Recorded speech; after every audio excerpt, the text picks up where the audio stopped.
മഹാഭാരത യുദ്ധം അവസാനിച്ചു. കൗരവർ വീണു, പാണ്ഡവർ വിജയിച്ചു.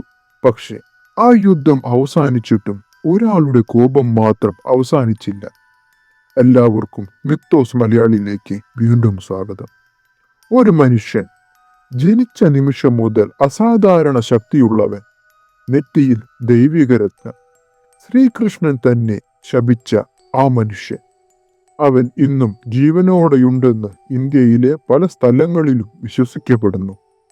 അവന്റെ ശരീരത്തിലെ മുറിവുകൾ ഒരിക്കലും ഭേദമാകില്ല.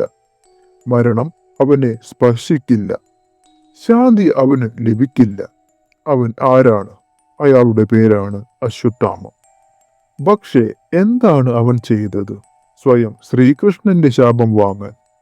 ഇന്നത്തെ വീഡിയോയിൽ നമുക്കറിയാം അശ്വത്ഥാമയുടെ കഥ, അവന്റെ ഭീകര പ്രതികാരം, ലോകത്തിലെ ചിലപ്പോൾ ഏറ്റവും ക്രൂരമായ ഒരു ശാപം. ഈ വീഡിയോ സ്കിപ്പ് ചെയ്യാതെ അവസാനം വരെ കാണുക, കാരണം അവസാന ഭാഗം നിങ്ങളെ ഞെട്ടിപ്പിക്കും. അശ്വത്ഥാമ സാധാരണ മനുഷ്യനല്ലായിരുന്നു. അവൻ മഹാഗുരുവായ ദ്രോണാചാര്യരുടെ മകനായിരുന്നു. ദ്രോണാചാര്യർ കൗരവർക്കും പാണ്ഡവർക്കും യുദ്ധവിദ്യ പഠിപ്പിച്ചു കൊടുത്ത ഗുരു. അശ്വത്ഥാമ ജനിച്ച നിമിഷം അവൻ കുതിരയുടെ ശബ്ദത്തോടെ കരഞ്ഞു.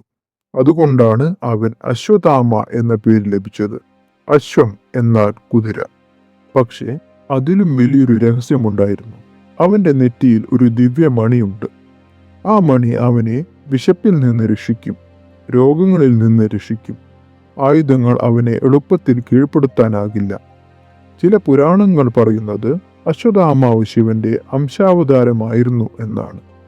പക്ഷേ അവന്റെ ജീവിതം സന്തോഷകരമായിരുന്നില്ല. ദ്രോണാചാര്യർ ദരിദ്രനായിരുന്നു. ഒരു ദിവസം കുഞ്ഞായ അശ്വത്ഥാമ പാലിനായി കരഞ്ഞു. വീട്ടിൽ പാലില്ല. അമ്മ അരിപ്പൊടി വെള്ളത്തിൽ കലക്കി പാലെന്ന് പറഞ്ഞു കൊടുത്തു. ചെറുപ്പത്തിൽ അനുഭവിച്ച ആ ദാരിദ്ര്യം അവന്റെ മനസ്സിൽ കോപവും അഭിമാനവും ഉണ്ടാക്കി. പിന്നീട് ദ്രോണാചാര്യർ ഹസ്തിനാപുരത്തിലെ ഗുരുവായി. അശ്വത്ഥാമാവ് കൗരവരുമായി അടുത്തു, പ്രത്യേകിച്ച് ദുര്യോധനുമായി. അവന്റെ സൗഹൃദം പിന്നീട് ചരിത്രത്തിലെ ഏറ്റവും ഭീകരമായ പ്രതികാരത്തിലേക്ക് നയിച്ചു. മഹാഭാരത യുദ്ധം നടക്കുകയായിരുന്നു. ഭീഷ്മൻ വീണു. അടുത്ത സേനാനായകൻ ദ്രോണാചാര്യർ. ദ്രോണാചാര്യരെ തോൽപ്പിക്കുക അസാധ്യമായിരുന്നു. അവൻ യുദ്ധഭൂമിയിൽ ഒരു മരണ ചുഴലിക്കാറ്റായിരുന്നു. പാണ്ഡവർക്ക് പിന്നീട് ഒരേ ഒരു വഴി മാത്രമായിരുന്നു ബാക്കി, കള്ളത്തിന്റെ വഴി. ഭീമൻ യുദ്ധഭൂമിയിൽ ഒരു ആനയെ കൊന്നു. ആ ആനയുടെ പേരോ അശ്വത്ഥാമ. പിന്നീട് യുധിഷ്ഠിരനോട് ദ്രോണാചാര്യർ ചോദിച്ചു, എന്റെ മകൻ അശ്വത്ഥാമ ജീവനോടെയുണ്ടോ? എല്ലാവർക്കും അറിയാം യുധിഷ്ഠിരൻ ഒരിക്കലും കള്ളം പറയില്ല എന്ന്. യുധിഷ്ഠിരൻ ദ്രോണാചാര്യരോട് പറഞ്ഞു, അശ്വത്ഥാമ മരിച്ചു.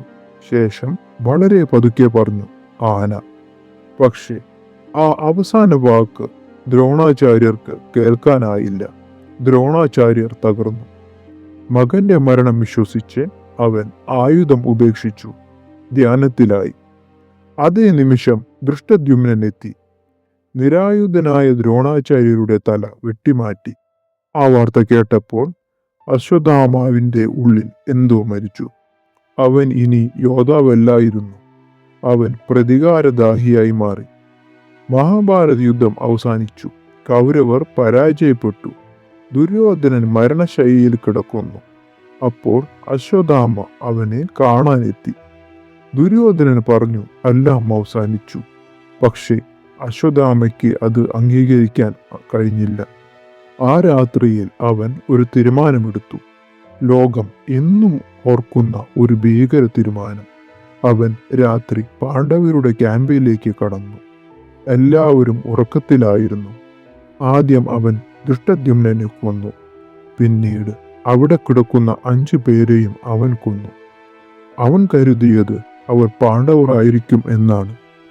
പക്ഷേ ആ 5 പേർ പാണ്ഡവർ അല്ലായിരുന്നു. അവർ ദ്രൗപദിയുടെ 5 മക്കളായിരുന്നു. ഉറക്കത്തിൽ കിടന്ന കുട്ടികളെയും അവൻ കൊന്നു. ഇത് യുദ്ധമല്ല, ഇത് പ്രതികാരത്തിന്റെ ഭ്രാന്തായിരുന്നു. രാവിലെ ദ്രൗപദി ആ കാഴ്ച കണ്ടു. അവളുടെ ലോകം തകർന്നു. ഇതുകണ്ട അർജുനൻ അശ്വത്ഥാമയെ പിന്തുടർന്നു. അവനെ പിടികൂടാൻ ശ്രമിച്ചു. പക്ഷേ അശ്വത്ഥാമാവ് ഭയന്നുപോയി. അവൻ പുറത്തെടുത്തു ബ്രഹ്മാസ്ത്രം, പ്രപഞ്ചം തന്നെ നശിപ്പിക്കാൻ കഴിയുന്ന ആയുധം. അർജുനനും ബ്രഹ്മാസ്ത്രം ഉപയോഗിക്കാൻ തീരുമാനിച്ചു. രണ്ടു ബ്രഹ്മാസ്ത്രങ്ങളും നേർക്കുനേർ. ലോകം നശിക്കാൻ പോകുന്ന നിമിഷം. അപ്പോൾ മഹർഷി വ്യാസൻ പ്രത്യക്ഷപ്പെട്ടു. അദ്ദേഹം ഇരുവരോടും ആയുധം പിൻവലിക്കാൻ പറഞ്ഞു. അർജുനൻ അത് കേട്ട് ആയുധം പിൻവലിച്ചു. പക്ഷേ അശ്വത്ഥാമയ്ക്ക് അർജുനന്റെ അത്ര കഴിവില്ലായിരുന്നു. അവന് നിയന്ത്രണം നഷ്ടപ്പെട്ടു. അപ്പോൾ അവൻ അതിനെ മറ്റൊരു ലക്ഷ്യത്തിലേക്ക് തിരിച്ചു. ഉത്തരയുടെ ഗർഭത്തിലേക്ക്. ഉത്തര അഭിമന്യുവിന്റെ ഭാര്യ. അവളുടെ ഗർഭത്തിൽ പാണ്ഡവവംശത്തിന്റെ അവസാന പ്രതീക്ഷ പരീക്ഷിത്. ഇത് കണ്ടപ്പോൾ ശ്രീകൃഷ്ണൻ കോപാകുലനായി. യുദ്ധം കഴിഞ്ഞിട്ടും ഒരു ജനിക്കാത്ത കുഞ്ഞിനെ കൊല്ലാൻ ശ്രമിക്കുന്നു. ഇത് ക്ഷമിക്കാനാവാത്ത കുറ്റം തന്നെയാണ്. ശ്രീകൃഷ്ണൻ പറഞ്ഞു, അശ്വത്ഥാമ, നീ ഉറങ്ങിക്കിടക്കുന്ന കുട്ടികളെ കൊന്നു. ജനിക്കാത്ത ശിശുവിനെ കൊല്ലാൻ ശ്രമിച്ചു. ധർമ്മത്തിന്റെ എല്ലാ അതിരുകളും നീ ലംഘിച്ചു കഴിഞ്ഞു. പിന്നീട് ശ്രീകൃഷ്ണൻ ശപിച്ചു, നീ ഒരിക്കലും മരിക്കില്ല. 3000 വർഷങ്ങളോളം നീ ഭൂമിയിൽ അലഞ്ഞു നടക്കും. നിന്റെ ശരീരത്തിൽ മുറിവുകൾ എന്നും ഉണ്ടാകും. നിന്റെ ശരീരത്തിൽ നിന്നും രക്തവും ദുർഗന്ധവും ഒഴുകും. ജനങ്ങൾ നിന്നെ ഭയപ്പെടും. നിനക്ക് ഒരിക്കലും സമാധാനം ലഭിക്കില്ല. അതോടെ ശ്രീകൃഷ്ണൻ അവന്റെ നെറ്റിയിലെ ദിവ്യമണി എടുത്തുമാറ്റി. അവന്റെ സംരക്ഷണം അവസാനിച്ചു. ആ നിമിഷം മുതൽ അശ്വത്ഥാമ അമരനായി. പക്ഷേ അതൊരു വരമല്ലായിരുന്നു, അതൊരു ശാപമായിരുന്നു. ശ്രീകൃഷ്ണൻ പിന്നെ ഉത്തരയുടെ ഗർഭത്തിലുള്ള കുഞ്ഞിനെ രക്ഷിച്ചു. ആ കുഞ്ഞാണ് പിന്നീട് രാജാവായ പരീക്ഷിത്. അശ്വത്ഥാമ ലോകത്തിൽ നിന്ന് അകന്നു. കാടുകളിലേക്ക് പോയി, ഒറ്റയ്ക്ക്, വേദനയോടെ. ചിലർ പറയുന്നു കാട്ടുകളിൽ നെറ്റിയിൽ മുറിവുമായ ഒരു മനുഷ്യനെ കാണാറുണ്ടെന്ന്. ചില സന്യാസിമാർ പറയുന്നു അവൻ ഇന്നും ശിവക്ഷേത്രങ്ങളിൽ എത്താറുണ്ടെന്ന്. ഇത് സത്യമാണോ, അല്ലെങ്കിൽ ഒരു ചെറിയ കഥ മാത്രം? ആർക്കും അറിയില്ല.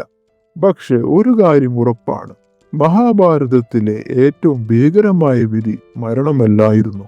അത് അശ്വത്ഥാമയുടെ അമരത്വമായിരുന്നു. ഒരിക്കലും അവസാനിക്കാത്ത വേദന, ഒരിക്കലും ലഭിക്കാത്ത മോചനം. അതുകൊണ്ട് തന്നെ അശ്വത്ഥാമയുടെ കഥ ഇന്നും നമ്മളെ ഭയപ്പെടുത്തുന്നു. അശ്വത്ഥാമ ഇന്നും ജീവനോടെയുണ്ടെന്ന് നിങ്ങൾ വിശ്വസിക്കുന്നുണ്ടോ? നിങ്ങളുടെ അഭിപ്രായം കമന്റിൽ എഴുതൂ. എല്ലാവർക്കും നന്ദി.